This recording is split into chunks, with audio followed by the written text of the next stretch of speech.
En una victoria histórica sobre el Paris Saint-Germain, es el campeón del primer Mundial de Clubes. FIFA club বিশ্বকাপের final দেখতে new জার্সির MetLife স্টেডিয়ামে গিয়েছিলেন যুক্তরাষ্ট্রের president Donald Trump. Well, it's a big thing, and Johnny's a friend of mine. He's done such a great job with the league and with soccer, or they would call it football, but I guess we call it soccer. সেই টুর্নামেন্টের সম্প্রচারক DAZN-কে ছোট্ট একটি সাক্ষাৎকারও দেন Trump. সেই সাক্ষাৎকারে সর্বকালের সেরা footballer হিসাবে নিজের পছন্দের খেলোয়াড়ের কথাও জানিয়েছেন তিনি।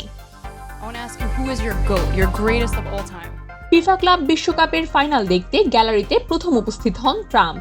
তার সঙ্গে ছিলেন যুক্তরাষ্ট্রের ফার্স্ট লেডি মেলানিয়া ট্রাম্প এবং ফিফা সভাপতি জিয়ান্নি ইনফিনান্দো। ফাইনালে PSG-কে 3-0 গোলে হারিয়ে চ্যাম্পিয়ন্স হয় চেলসি।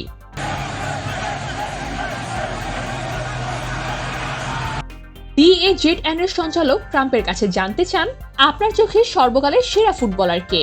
তখন ট্রাম্প বলেন, অনেক বছর আগে যখন আমার বয়স খুবই অল্প, তখন একজন খেলোয়াড়কে আনা হয়েছিল যুক্তরাষ্ট্রে, যার নাম পেলে।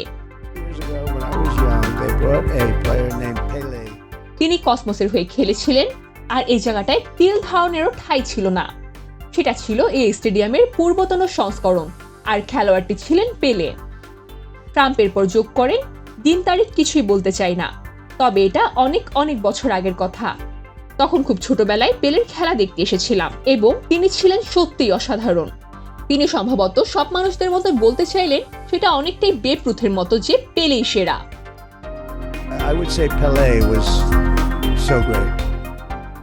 ব্রাজিলের হয়ে 3 বার বিশ্বকাপ জয়ী কিংবদন্তি পেলে 1974 সালে সান্তোসের হয়ে ব্রাজিলিয়ান লিগে নিজের শেষ মৌসুমটি খেলেন। তখন অবসর প্রায় নিয়েই ফেলেছিলেন। সান্তোসের হয়ে মাঝে মাঝে অফিসিয়াল ম্যাচ খেলতেন শুধু। এক বছর এই আধা অবসর ভেঙে 1975 সালে 3 বছরের জন্য $70 লাখ চুক্তিতে উত্তর আমেরিকার সিকার লিগের NASL দল নিউ ইয়র্ক কসমসে যোগ দেন পেলে। 35 বছর বয়সী পেলে ততদিনের সেরা সময় পেছনে ফেলে এলেও যুক্তরাষ্ট্রের ফুটবলের জনপ্রিয়তা বাড়াতে তাকে উড়িয়ে নিয়ে যাওয়া হয়েছিল সেখানে।